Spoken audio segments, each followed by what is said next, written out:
Hello everyone, and welcome to my follow-up video that I promised. This is a follow-up video to my previous video on gravity as a fifth dimension. So it should go without saying, if you haven't seen that video, nothing in this one will make any sense. If, for some reason, this video popped up into your feed with my face, and you've never seen me before, I apologize for several reasons. So, again, please watch that video first before watching this one. All right, are we all good? Okay, we'll jump in. So first of all, wow. I did not intend for this to take off the way it did. Frankly, me and my family are stunned that so many people wanted to watch some random weird guy talk for an hour on theoretical physics. But here we are. First of all, I am really encouraged by so much of the feedback. The majority of it was extremely positive. I really appreciate that because obviously doing something like this is very anxiety inducing. I was very nervous uploading it. We originally thought that this video would get a few hundred views and I would spend most of my time showing it word of mouth to different contacts I know to get some feedback.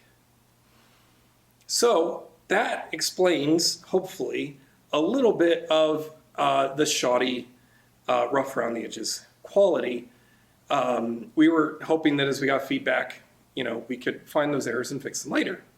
However, at the time of shooting this, I have about 140,000 views, over 35 hours of watch time, and I'm not deleting that. So, my last video will stand as an internal shrine to my lack of attention to detail. So, first of all, I'm not going to cover all the small and very embarrassing spelling errors that we made, but I did list a series of small corrections in a pinned comment at the top of my last video. We're going to focus this one on the big misconceptions or big oopsies. This video is obviously for those who are deeply engaged. So many of you have asked me to do some follow-ups, go into some more detail on things, and I want to do my best to honor that. It is also for the skeptics, those of you who are interested, but you feel like I didn't go far enough, or you just wish I went into more detail on a lot of things. I'd like to say it's for the haters, but if we're honest with ourselves, they're not going to watch this video, so anything I do to address them is purely for my own self-gratification. As a final note, this video, I'm trying to give my daughter slash editor slash producer slash animator a break so that she can recoup for our next official chapter. So please forgive the fact that this is definitely going to be lower quality, probably a lot more boring. This is really here, it's not really here to get a lot of views. This is just here for those who really wanted me to go into some more. So, one of the mistakes I'm most sorry for is I mentioned the other wonderful science YouTube creator, Sabina Hassenfelder, and I referred to her as Sabine. I was corrected by many of my commenters and deeply apologize. Sabina, if you ever see this, I apologize. I hope you'll accept that. All right, so the other thing I just want to say is, I'm new at this. I've definitely been learning on the uptake here. But, getting this many views was obviously very exciting at first. I probably, like almost, I imagine almost every noob does, I'm sitting here responding to as many comments as I can. I really want to, if you guys take the time to reach out, I want to take the time to say thank you at least. But hitting about 1,000 comments, it quickly became clear that is unsustainable. YouTube doesn't do a very good job of letting me track threads. So first of all, I apologize to anyone who was in the middle of a back and forth and I completely lost it. It's like a needle in a haystack at this point. If any of you more experienced YouTubers have a recommendation, please let me know. But also, I'm going to have to pace myself a little more next time. I still want to read everything, respond as much as I can, But hopefully as I calm down and get a little better at this, I'll do it in a more paced way. My biggest criticism, above all, is that my video wasn't long enough. Never would have guessed that one in a million years. So obviously, both in good ways, people wanting to see more, and both on the skeptic side, feeling like, I barely touched the surface. Either way, I appreciate it. So the truth is, when I originally posted that video, I only had two main goals.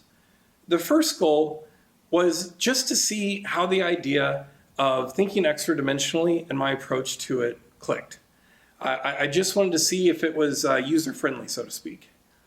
And, based on the comments, that worked great. So very happy about that. And my second goal in uploading the video was basically just to set up my next one. Some of the groundwork I lay here, I'm going to rely on as I go into my next video. What I certainly wasn't trying to do is convince you that gravity, seen as a fourth spatial dimension or fifth dimension, is absolutely true or proven. All I really wanted was to see if the idea could seem plausible. So I really just want to make sure that's just completely clear, that in no way did I expect someone to watch that video and go, yep, you know what, that's now a fact, because that's not how science works anyway, and that's certainly not what I was trying to do. All I wanted to do was see if you guys wanted to play along. So what I'm going to do, though, for this video is I'm going to take a minute and do some corrections, clarifications, and then, let's dive in a little more on how this can be proven or validated, and, some ways you guys can look more into this at home. So the first, and I think, in my opinion, probably the biggest mistake, and I had to laugh a bit when I saw this because it was offered up in good jest. They knew what I was trying to say, is the bowling ball in a box of Jello has one major flaw. Jello is incompressible. I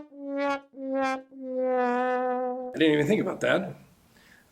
Water is incompressible. Jello is made mostly of water.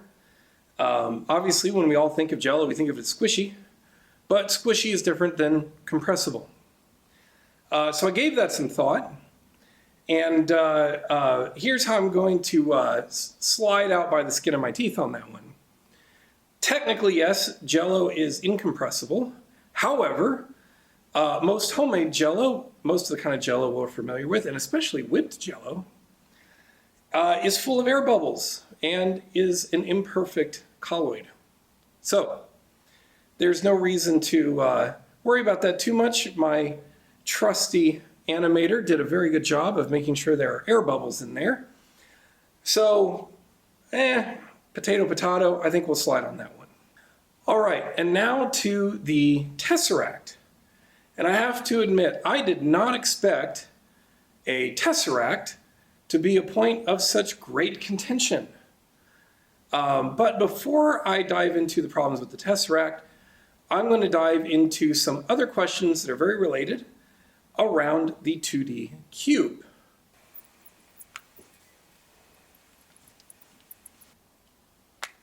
So in my video, I show a cute little drawing of a round 2D creature drawing what they think a 3D cube would look like. The point of the drawing was not to accurately depict what a 3D cube looked like. The point of the drawing was to show what a 2D person would think a 3D cube would look like. What I'm using is something called theory of mind. That's where you put yourself, not just in someone else's environment, but try to understand their perspective. A two-dimensional person, well, they see a cube as a line. The only way a square as a line. The only reason they know it's a square is because they can walk around it. And that's where they get their idea of a square in the first place.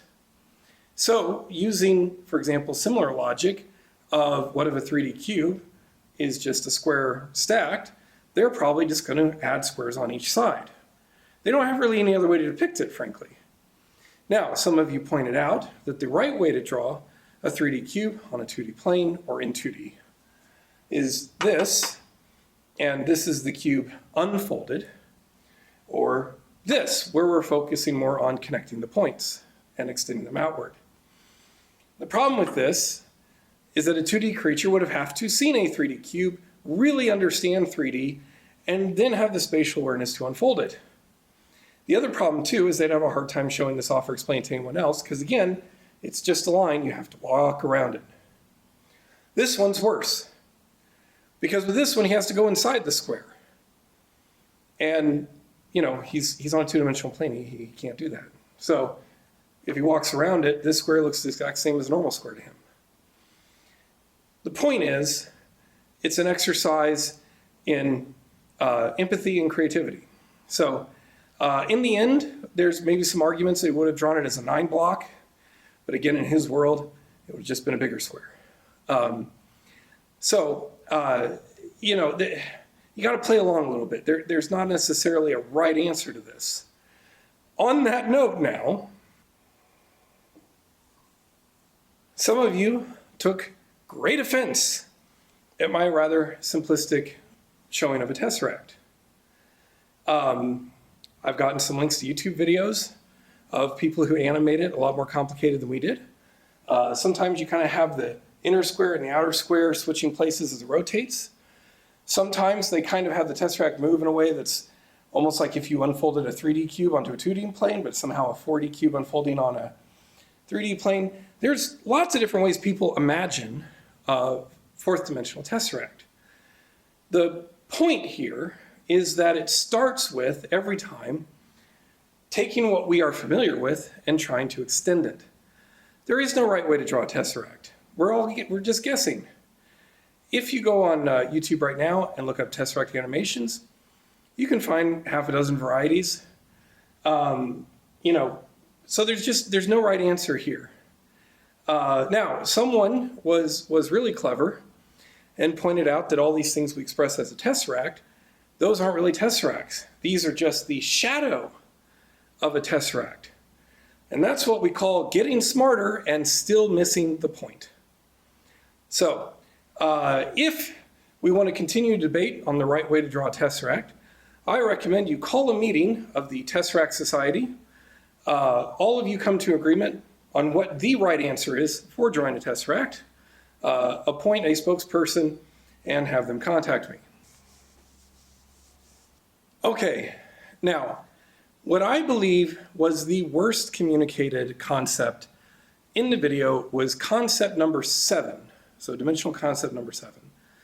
And that's where we talk about how if you take energy being expressed in one dimension or a few dimensions and express them evenly across many dimensions, each dimension has exponentially less energy.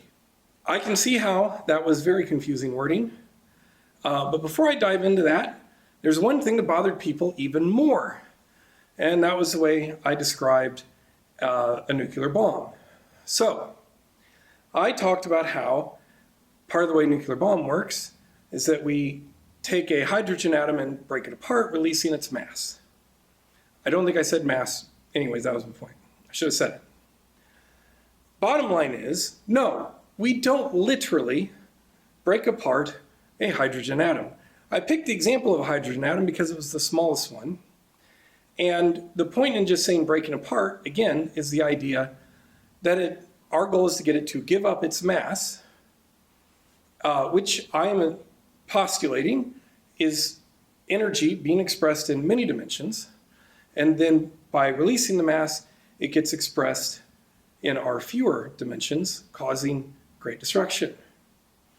Now, in real life, we can do fission or we can do fusion. Either way, the final product is that the particles we start with have less mass than what we end with. So, I know most of you that wasn't a hang-up. You knew what I was trying to say. But for a lot of you, like the Tesseract, how a nuclear bomb works is very important. I'll admit I'm not an expert on nuclear bombs. Again, I was more thinking of the atomic principle. Also, you're all freaking scary. And now I'm sitting here wondering how much of my view count is Homeland Security. So, Thank you for that. Moving on to the other problem.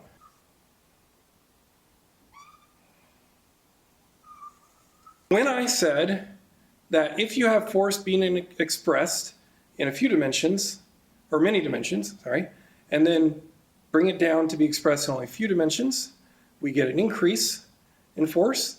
Or if we have a force expressed in one dimension and we express it in many dimensions, then each dimension will have a little less force.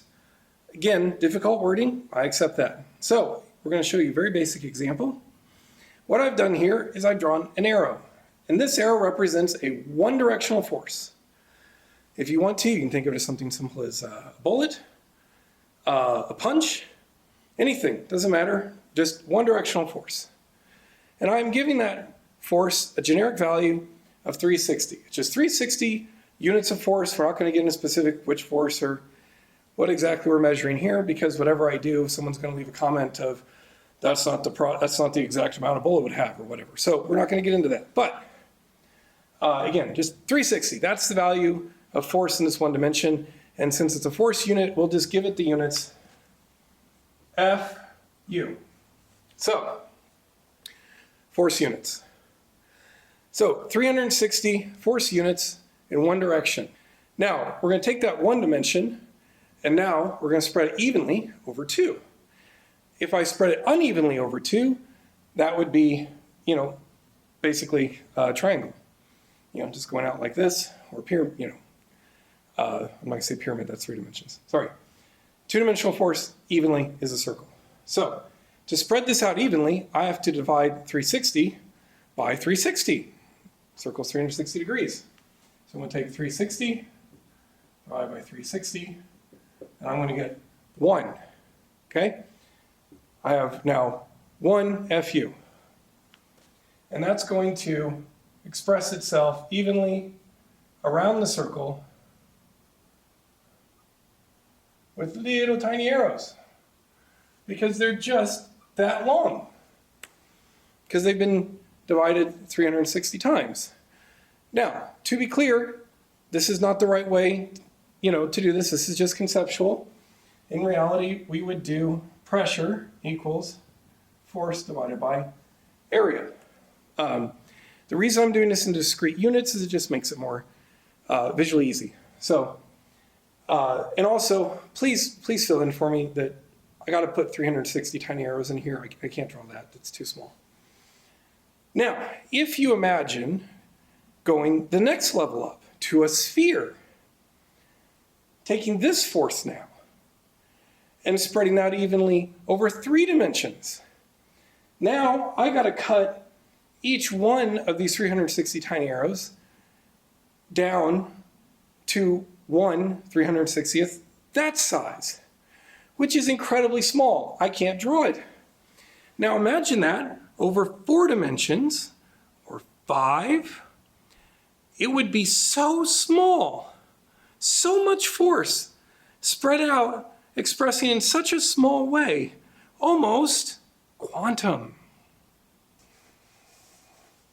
Okay, so getting into the heavier stuff, many of you have in different ways, so some of you have in positive ways encouraged me to submit this as a paper, as a theory. Again, very much appreciated. Thank you very much. It means a lot. Some of you from a skeptical level have expressed that a little differently.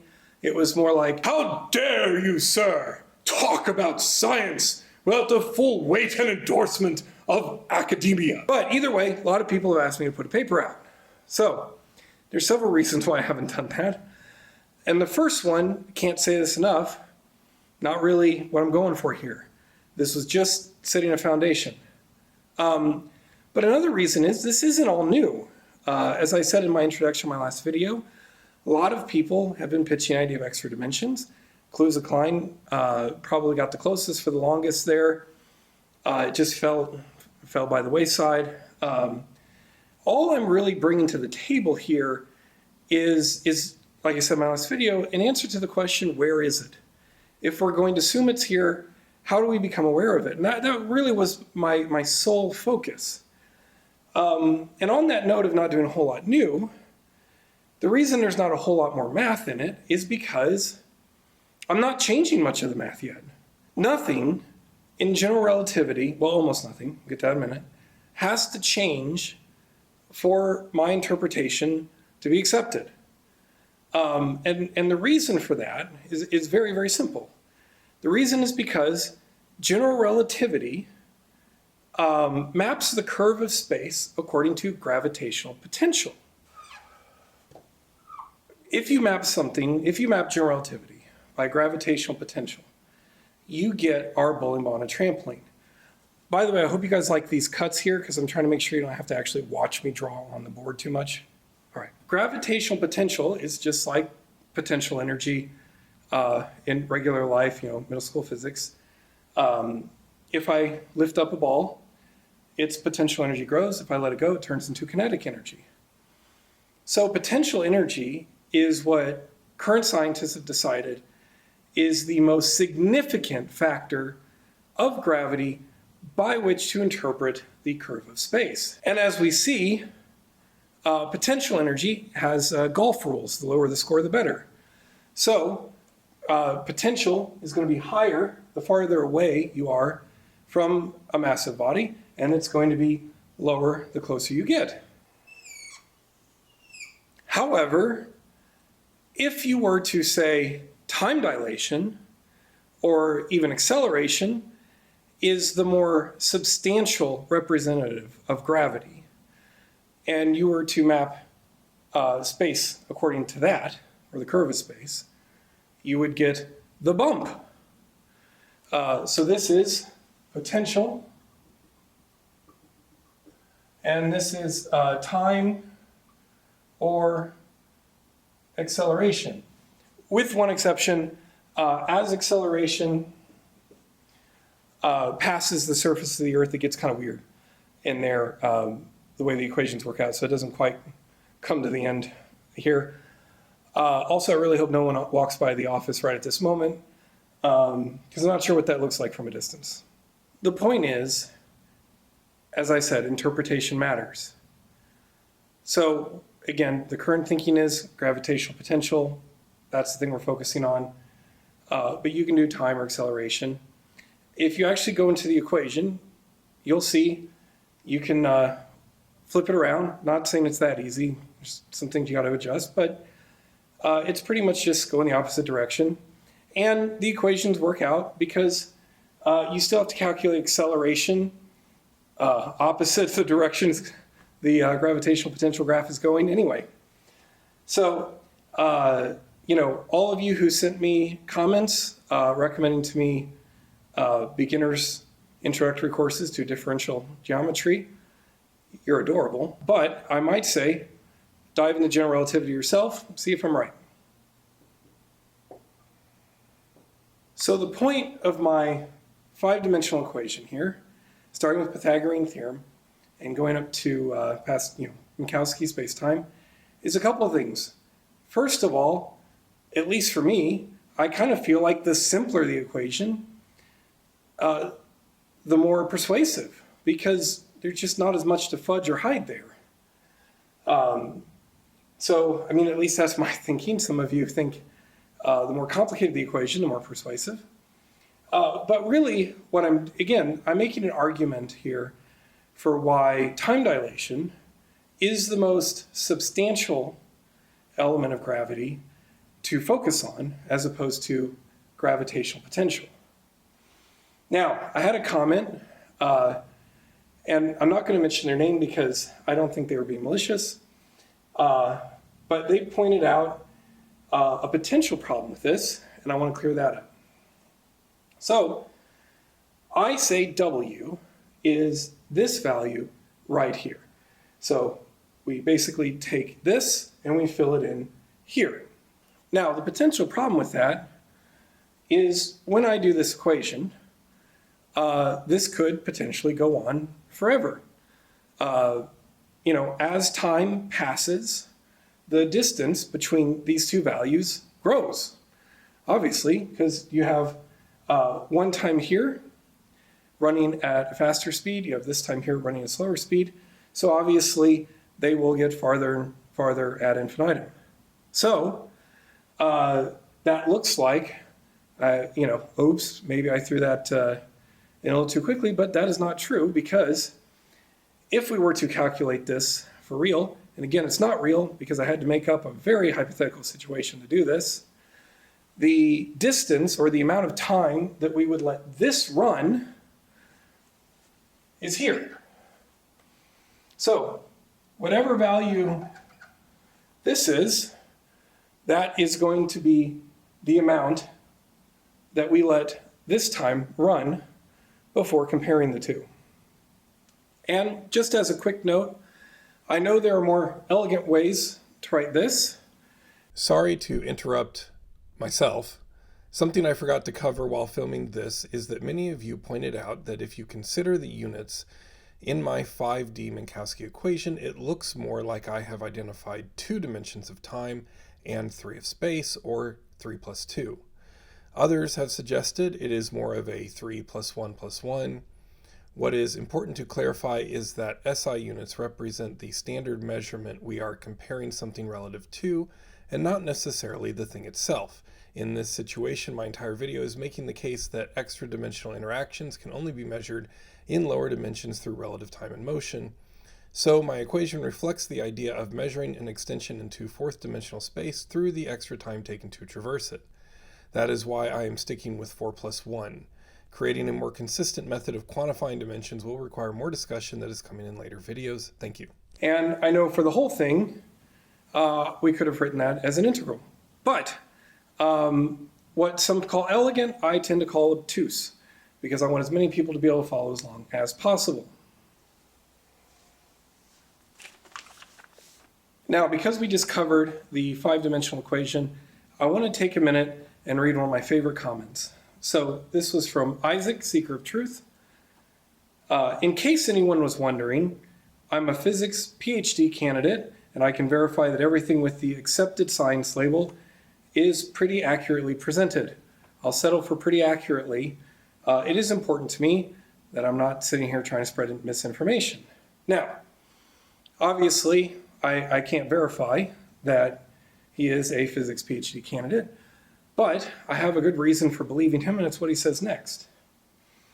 For your theoretical proposal, it is perfectly reasonable to allow space-time to warp into an extra dimension, but in order to make sure that both moving and stationary objects experience gravity, you have to allow both space and time to warp into an extra dimension. Now, I like that for 2 reasons. First of all, I like that because it rubs in my point that this is not entirely new. But I also like it for a second reason, and that is because if someone really gets this, if they understand general relativity, if they've looked into this before, if they get the consequence of the 5 dimensions, one of the first things that should come to mind is his objection that based on what I'm saying, gravity only works if things are moving. Because if you're not moving, there's no relative time to be thrown off. Because if you're standing still, relatively, it doesn't matter if time is moving faster than the other person, you're just both still not moving, so there's no gravity. So very excited that he got it. However, it doesn't bother me. And the reason it doesn't bother me is because while this is correct, everything in the universe is moving. Right now, sitting on your sofa, eating Cheetos, I see you. You are moving at 500,000 miles per hour, just as we can measure relative to our movement in this galaxy compared to other points in space. It's an estimate, just saying we're at least moving that fast. So everything's always moving. It's fine. So, all right. So I said, with my interpretation of gravity, almost nothing changes in general relativity. Okay, there is one thing. But other people are already working on that one. So that's kind of where I threw in the idea of MOND. So let me explain something that's going on right now. If you want to, take a minute and just Google crisis in cosmology, because there's a lot of issues. First of all, we have a problem where the galaxy is not spinning the way we think it should. So, based on Newtonian dynamics and the way we think of gravity right now in our base equation, the outside of the galaxy should slow down a lot more than it currently is. But instead, it's kind of plateauing out and maintaining the speed. This is the primary reason that we conjectured the idea of dark matter. Another problem is the cosmological constant, which, as you remember, I didn't talk about in my last video. And I didn't want to talk about it because it's problematic. In the first case, it was added to Einstein's equation basically to fill in a remainder. The idea of the galaxy expanding is kind of throwing us off, especially the fact that we think it's accelerating in its expansion. So in order to account for that and make our equations balance, we've created the cosmological constant. Problem is, it's not very constant. As we go out to actually measure it, and especially now with the James Webb Telescope, we keep finding that as we look at different parts of the galaxy, that number seems to kind of move around a lot, just like gravity. So it's causing us to question a lot of things about cosmology. And I'm very confident that as the James Webb Telescope continues, it will continue to break more and more and more. So, outside of the fact that, again, this isn't necessarily where I want to spend all my time, I have other ideas I really want to be able to spend time on and dig into. I don't have to spend a whole lot of time proving this one. There's a physicist right now who has been proposing the idea of MOND, modified Newtonian dynamics. A lot of people love the idea. More people have been kind of jumping on the bandwagon, trying out variations. Let me explain it as simply as I can. The idea is basically that here we have the Newtonian equation for gravitational force. And as you see, it follows the inverse square law. So basically that means the farther away you get, the exponentially weaker the force gets. And anytime you have an inverse square law, you get a curve that looks something like this. So, again, using normal Newtonian gravity, things should slow down the farther they get away. And they should slow down at a pretty significant rate, but they're not. So the idea for modified Newtonian dynamics is that we stop, somewhere down here, maybe closer to here. We're still working on that. And we try to figure out what can we modify? Literally, just throw a modification onto the equation to have the equation match with what we see. Now, if you go look up modified Newtonian dynamics, you can find a lot of variations of it. We've tried throwing on a modifier here, we've tried it over here, we've tried a differential equation, we're trying a whole bunch of things. But in the end, if you really look at all the equations, the thing that we are trying to modify in the end is this. They all in some way impact the radius here. Here's why that's important. Warning. The following is a greatly simplified conceptual overview of modified Newtonian dynamics where the purpose is to simply highlight the connection to the inverse square law and its ramifications to our assumptions of three spatial dimensions. If you are offended by the lack of complex equations and messy hand-drawn line graphs or just interested in learning more, there are links in the description to in-depth articles on the full equations for MOND and its applications. If you are someone who knows the differences between adjusting a function limit and directly modifying a dividend, I am not sure why I need to spend time explaining that to you anyway. My goal is to simply present things in the most accessible terms possible while still ensuring the underlying principles are verifiable by those who already have the relevant background. Side effects may include cognitive dissonance, reduced sense of academic superiority, awareness of over-reliance on procedural math leading to an inability to identify the underlying concepts, fear of extra-dimensional donuts, and aversion to existential queries on hot dog to bun ratios. If we go back to the root foundation of the inverse square law, we see the intensity is equal to the inverse of 1 over r n minus 1. Now, the n here, depending on who you ask, represents either all the dimensions in our universe, and I think that's silly, or it represents all the dimensions that force is being expressed over. And I say that's silly because even if we just live in a 4-dimensional world, we have things all the time that express force over less than 4 dimensions. Going back to my idea of a bullet earlier, 1-dimensional force doesn't mean we live in a 1-dimensional universe here, okay?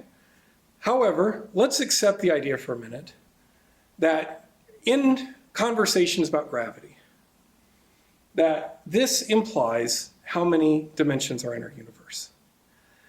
The problem is that all our equations still say R2, so that's 3 spatial dimensions minus 1. That's what's getting everyone hung up. However, if MOND is correct, that changes. The difficulty is when we're dealing with the galaxy and we're dealing with gravity, unlike the 3 dimensions, spatial dimensions we're familiar with, as we talked about before, gravity has gradients. It depends, its intensity depends on how near you are to a massive body, so it's not consistent. So we have to think of a way to manage it in a less consistent way. So what we do is we can't just write, R3. What instead is happening is most of the MOND equations are doing R, plus, minus. We have all sorts of ideas here, but in the end, something usually related to meters per second. So what's going to happen here is that if you look at this graph, we're dealing with very small amounts. So the reason Newtonian physics has worked so well for us is because this line just fades out real quick, okay? So even for our own solar system, we're dealing mostly in a statistically significant realm. The long tail here of gravity drifting on and overlapping fields is infinitesimal at a small scale. It's only at a size of a galaxy that this starts to add up and become significant. Now, this isn't just me telling you this. There's a lot of people who know about this right now. Here's an article from astrobytes.org, I'll link to in the description. There's a paper that was put out by Alexander Durr, Physics Department, University of Virginia. The title of this article, not the paper, is "The Alternative to Dark Matter May Be General Relativity Itself." As Durr proposes in his work, the effect of general relativity may account for the missing mass without introducing any new corrections. Skipping ahead here, generally the predicted rotation of galaxies is modeled by Newtonian dynamics. The rotation velocity is much smaller than the speed of light, especially at the outer part of the galaxy, where, I'm going to skip the math here. Point is, again, outside the galaxy is moving too fast for Newtonian dynamics. Therefore, it is believed that a non-relativistic treatment is reasonable. However, this assumption could be challenged due to the effect of field self-interaction in general relativity. Field self-interaction. Does that sound familiar? Remember how I know I said it really fast, but that with my model of gravity, the idea of measuring gravity discretely can be replaced with some cumulative effect. This effect depends on the mass only and is independent of the rotation velocity, thus making a difference regardless of how fast the stars move in the galaxy. Durr shows that field self-interaction, which reveals the nonlinear nature of general relativity, is in fact not negligible in the missing mass problem. And it just so happens, by serendipity, that Dr. Brian Keating just put a video on YouTube describing an experiment where they're going to try really hard to measure this long tail of gravity in a lab to see if they can find such an effect. Because if they do, then it will support the ideas of MOND.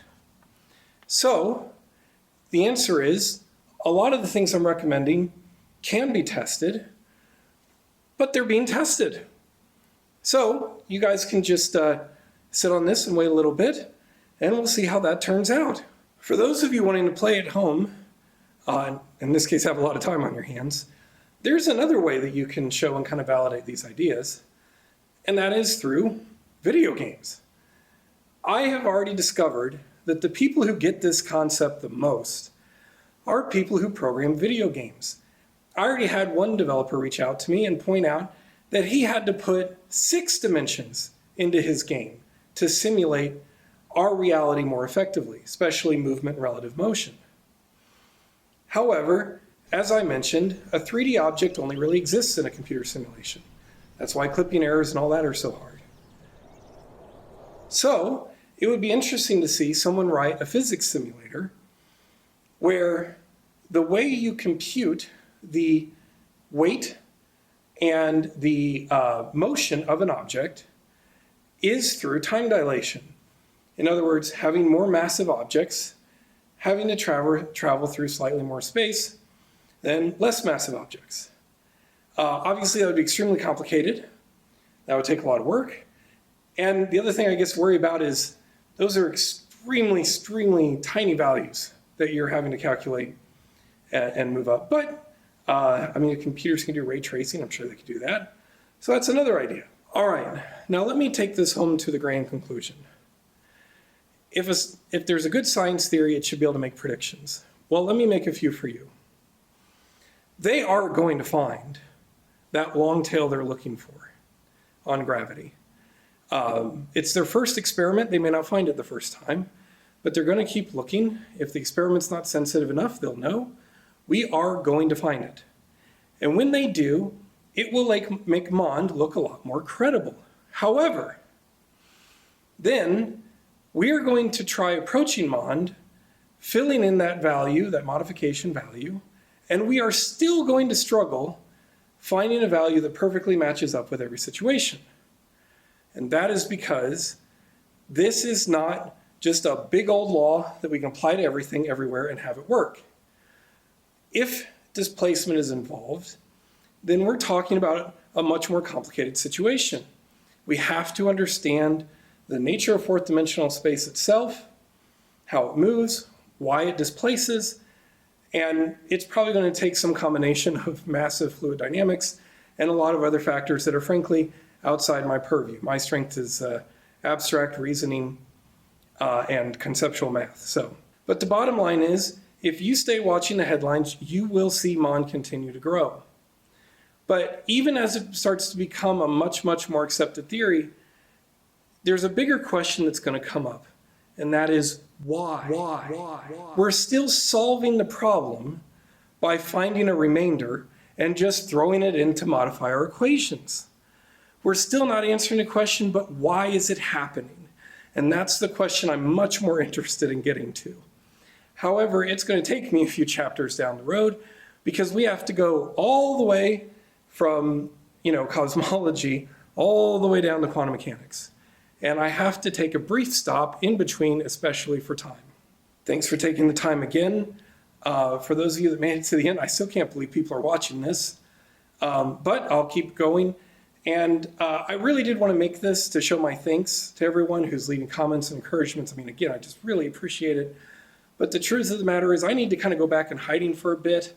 I might try out those YouTube shorts, but I really don't know how much I can say in 60 seconds. You might see some other videos come out for some of the other topics I talk about that pretty much no one cares about. But I need to give my team time to really dig in on this next chapter because it is going to be very difficult to make it an easy concept to get as the last one was. So again, appreciate it. I really appreciate your patience bearing with me, and thank you all very much.